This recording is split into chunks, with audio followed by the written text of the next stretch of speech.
Shalom, salam berkat dari kami untuk pendengar sekalian. Saat ini pendengar akan diberkati dengan program Hari Ini Harinya Tuhan bagian yang ke-8.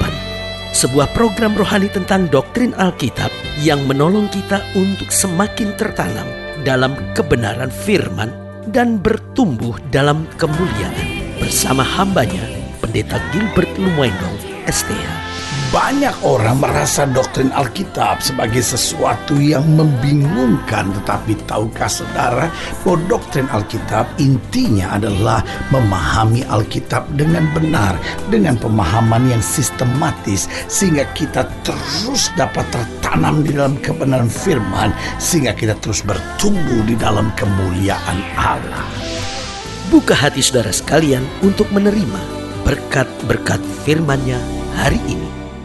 Salah satu hal yang penting yang harus kita jaga dalam kehidupan ini adalah nama baik keluarga. Nah, ini sesuatu yang sangat penting. Itu sebabnya orang tua kalau nasihatkan anak-anaknya, jaga nama baik keluarga ya, gitu ya kan. Dan hal yang paling membuat orang tua marah terhadap anak-anaknya seringkali adalah kamu orang ini sudah menghancurkan nama baik keluarga. Dan sebagian orang berpikir, itu kan bicara kesombongan saja, itu kan bicara keangkuhan, kearoganan orang tua saja. Loh, mungkin di satu sisi ada benarnya, tetapi bukankah menjaga nama baik keluarga itu juga penting? Karena Alkitab berkata bahwa nama baik lebih baik daripada segala harta kekayaan. Karena nama baik itu akan menentukan kesaksian kehidupan kita. Nah, saya pelajari kenapa sih nama baik keluarga ini harus dijaga dengan betul. Yang pertama, karena ini modal kehidupan untuk menjalani hari depan kita. Tahukah saudara, kalau nama keluarga kita baik, bukan hanya kita, tetapi adik-adik kita, saudara-saudara kita selanjutnya, bahkan anak kita, dari keluarga mana sih? Oh, dari keluarga itu. Wah, itu keluarga baik-baik. Betapa modal kehidupan untuk hari depan kita sudah sangat baik. Nah, bagaimana kalau nama keluarga itu hancur, rusak? Dari keluarga mana itu? Hati-hati deh. Itu kan tukang kawin, itu keluarga itu. Aduh, itu keluarga itu kan kasar sekali. Aduh, itu keluarga kan awalnya baik, tapi kalau udah ribut, hancur semuanya. Ini dia. Jadi selalu saya bilang nama baik keluarga ini adalah modal kehidupan untuk menjalani hari depan. Karena itu penting sekali untuk istri, suami, anak-anak, semua menjaga nama baik keluarga, sehingga hari depan kita punya jaminan tersendiri. Yang kedua, saya pelajari kenapa nama baik keluarga harus dijaga. Sebab ini akan mendorong perilaku positif. Karena kita tahu bahwa kita akan berasal dari keluarga baik-baik. Sudahlah, kita ini keluarga tidak ada satu yang bercerai misalnya. Jadi akhirnya dalam segala keadaan kita juga lebih termotivasi untuk melakukan hal-hal yang positif.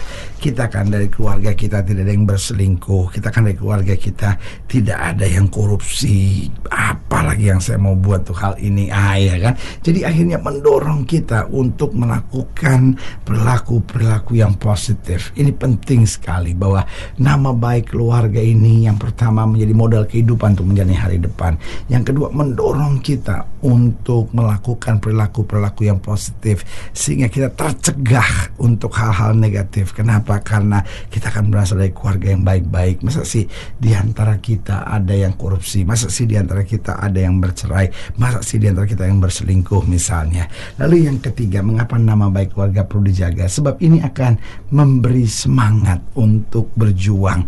Karena kita berasal dari keluarga yang baik-baik, pastilah gak ada dari keluarga kita yang harus mencuri, gak ada dari keluarga kita yang harus minta-minta sama orang. Pastilah Tuhan juga tolong.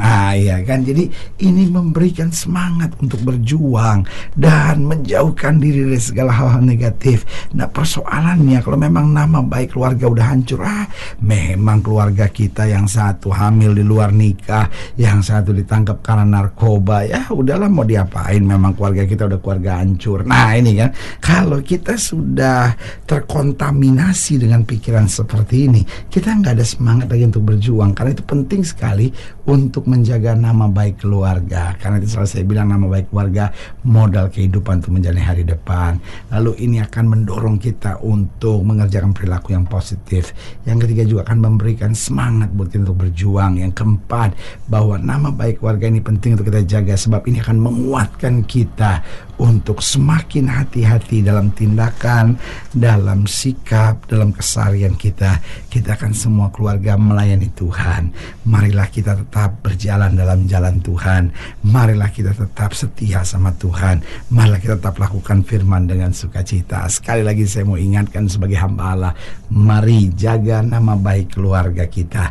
Maka dimanapun kita ada, kita boleh menjadi terang Kristus yang menyala bagi dunia dan lingkungan sekitar kita. Haleluya. Selamat datang dalam program kita hari ini, Harinya Tuhan, sebuah program rohani yang kembali mengingatkan kepada kita betapa pentingnya kita menjadikan firman Tuhan sebagai dasar keseharian hidup kita.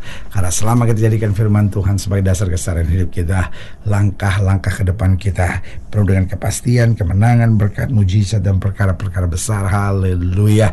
Dan dalam program ini kita sedang membahas tentang membusukkan nama keluarga. Wah, ini dia saudara-saudara. Ini yang paling harus dihindari supaya kita tidak jatuh pada dosa ini atau kebiasaan buruk ini, membusukkan nama baik keluarga. Nah, saudaraku yang kasih dalam Tuhan, dalam pembahasan tentang membusukkan nama keluarga, kita mau sama-sama belajar Kejadian pasal 34 ayat yang ke-25, Kejadian 34 ayat 25. Terus akan kita bahas sampai ayat yang ke-31, Kejadian 34 ayat 25 sampai 31. Demikianlah firman Tuhan. Pada hari ketiga, ketika mereka sedang menderita kesakitan, datanglah dua orang anak Yakub, yaitu Simeon dan Lewi, kakak-kakak Dina. Setelah masing-masing mengambil pedangnya menyerang kota itu dengan tidak takut-takut serta membunuh setiap laki-laki. Juga Hemor dan Sikhem anaknya dibunuh mereka dengan mata pedang. Dan mereka mengambil Dina dari rumah Sikhem lalu pergi. Kemudian datanglah anak Yakub merampasi orang-orang yang terbunuh itu, lalu menjara kota itu karena adik mereka telah dicemari. Kambing dombanya dan lembu sapinya, keledainya dan segala di dalamnya dan di luar kota dan di bawah mereka, segala kekayaan dan semua anaknya yang perempuan ditawan dan dijara mereka, juga seluruhnya yang ada di rumah-rumah. Yakub berkata kepada Simeon dan Lewi, kamu telah mencelakakan aku dengan membusukkan namaku kepada penduduk negeri ini, kepada orang Kanaan dan orang Feris. Padahal kita ini hanya sedikit jumlahnya. Apabila mereka bersekutu melawan kita, tentulah mereka akan memukul kita kalah, dan kita akan dipunahkan, aku beserta seisi rumahku. Tetapi jawab mereka, mengapa adik kita diperlakukan sebagai seorang perempuan sundal? Lihat saudaraku yang kasih dalam Tuhan, Yakub marah kepada anak-anaknya melakukan tindakan tak tercela ini. Dengan tegas dia berkata, kamu telah mencelakakan aku dengan membusukkan namaku kepada penduduk negeri ini. Lihat saudaraku yang kasih dalam Tuhan, Yakub menegur dengan keras, dengan lain kata, kenapa kamu menghancurkan nama baik keluarga? Nah saudaraku yang kasih dalam Tuhan, ini dia yang harus kita pelajari dan harus kita perhatikan. Banyak orang tanpa disadari dia membusukkan nama keluarga dalam kesehariannya. Pertanyaannya, bagaimana sebetulnya kita dapat membusukkan nama keluarga? Yang pertama, dengan membangun suasana kebencian dalam keluarga. Jadi kalau dalam keluarga selalu ada bentakan dan makian, kalau dalam keluarga selalu ada keributan, bahkan kadang-kala hal sepele, urusan warisan. Saudaraku yang kasih dalam Tuhan, aduh, masa soal warisan itu kan harta yang bukan hak kita, tetapi karena anugerah orang tua memberikan, mungkin masing-masing berbeda, bahkan mungkin ada yang tidak dapat, tidak apa-apa, tidak ada orang menderitanya karena tidak dapat warisan, saudara. Karena itu mari jaga suasana kasih dalam keluarga. Itu yang membuat nama keluarga baik. Aduh, itu orang tua dan anak, adik, kakak, ipar, menantu, semua kok hubungannya baik. Itu yang mengharumkan nama keluarga. Jangan sampai di keluarga ada kebencian, ada bentakan, makian, ribut sana ribut sini, nggak ngomong sana nggak ngomong, tuntut di pengadilan. Bodoh. Karena makin kau menuntut, makin kau ribut, makin rusak nama keluargamu. Yang kedua, bagaimana kita dapat membusukkan nama keluarga? Dengan hidup dalam perzinahan dan perselingkuhan. Aduh Pak, kadang-kala engkau sibuk merasa diri sebagai orang terhormat, padahal engkau sendiri berzina, rusak nama keluarga. Kasihan anak-anakmu. Orang akan berkata, berkata, oh itu anaknya Pak Budi ya, aduh itu kan bapaknya jadi tukang berzina, apalagi anak-anaknya. Itu dia. Sehingga anakmu Pak takut Pak, wanita mendekat kepada anakmu Pak. Kenapa? Karena bapaknya tukang berzina. Karena itu sebagai hamba Allah saya mau ingatkan, orang yang hidup dalam perzinahan dan perselingkuhan itu merusak nama keluarga. Dan akhirnya yang ketiga, saya pelajari bagaimana kita dapat membusukkan nama keluarga dengan tindakan-tindakan memalukan seperti korupsi, judi, minum mabuk, dan tindakan-tindakan amoral lainnya.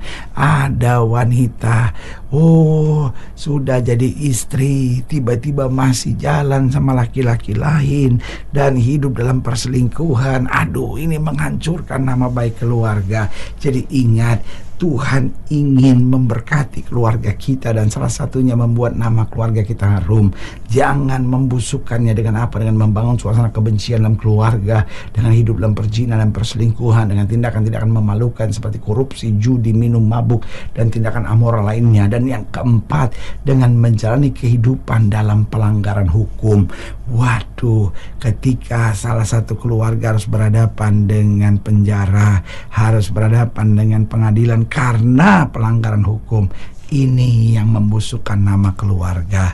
Karena itu saudaraku yang kasih dalam Tuhan, kalaupun hari-hari kemarin itu pernah terjadi, mari kita perbaiki kembali nama keluarga kita dengan menempatkan Kristus sebagai yang paling utama, dengan menaruh kasih dan sukacita dalam keluarga, dan dengan menempatkan firman Tuhan sebagai dasar aturan yang jelas di dalam keluarga kita. Karena keluarga yang melibatkan Yesus, keluarga yang hidup dalam kasih, dan keluarga yang hidup seturut dengan firman akan menjadi keluarga ini berkati, berkelimpahan. Haleluya. Saudara yang kasih dalam Tuhan, jika saudara yang dilayani lebih jauh, hubungi kami melalui telepon, hubungi kami melalui surat, kunjungi website kami, karena kami ada untuk membawa Bapak Ibu saudara senantiasa lebih dekat pada Tuhan dan mengalami kasih kuasa mujizat yang luar biasa. Haleluya. Secara khusus melalui program ini juga saya mau berdoa buat siap saudara yang sakit, siap saudara yang berbeban berat, karena saya percaya bahwa bagi Allah tidak ada perkara yang mustahil. Nah, saudara yang ingin didoakan secara khusus, boleh taruh tangan kanan saudara di dada dan kita akan berdoa. Mari kita berdoa. Bapa, dalam nama Yesus, hamba doa buat yang sakit, hamba doa buat yang berbeban berat, hamba doa untuk setiap orang yang sedang menghadapi masa-masa yang sukar, karena hamba percaya bahwa bagi Allah tidak ada perkara yang mustahil. Bapa, hamba berdoa di dalam nama Yesus, Tuhan jamah yang sakit, Tuhan sembuhkan, yang lemah Tuhan kuatkan, yang susah Tuhan hiburkan, yang jatuh Tuhan angkat, sehingga hari-hari yang penuh kemenangan boleh berlaku. Secara khusus hamba doa buat mereka yang taruh tangan kanannya di dada, di dalam nama Yesus, Tuhan jamah anugerah kasih karunia berkat kuasa Tuhan yang sempurna boleh terjadi buat setiap pendengar sekalian. Keluarga-keluarga namanya dipulihkan dengan berkat sempurna dari Tuhan Yesus. Di dalam nama Yesus kami berdoa. Haleluya. Amin. Saudara yang kasih dalam Tuhan, kita sudah berdoa. Ingat, Allah tidak pernah lalai menepati janjinya. Inilah saatnya buat kita untuk bangkit bersemangat, bersuka cita dalam menghadapi segala perkara. Karena kita tahu Yesus hidup, Yesus berkuasa, dan selalu menyediakan yang terbaik buat anak-anaknya. Doa saya menyertai saudara. Sampai berjumpa pada program berikut, dan jangan lupa jadikan hari ini harinya Tuhan. Haleluya.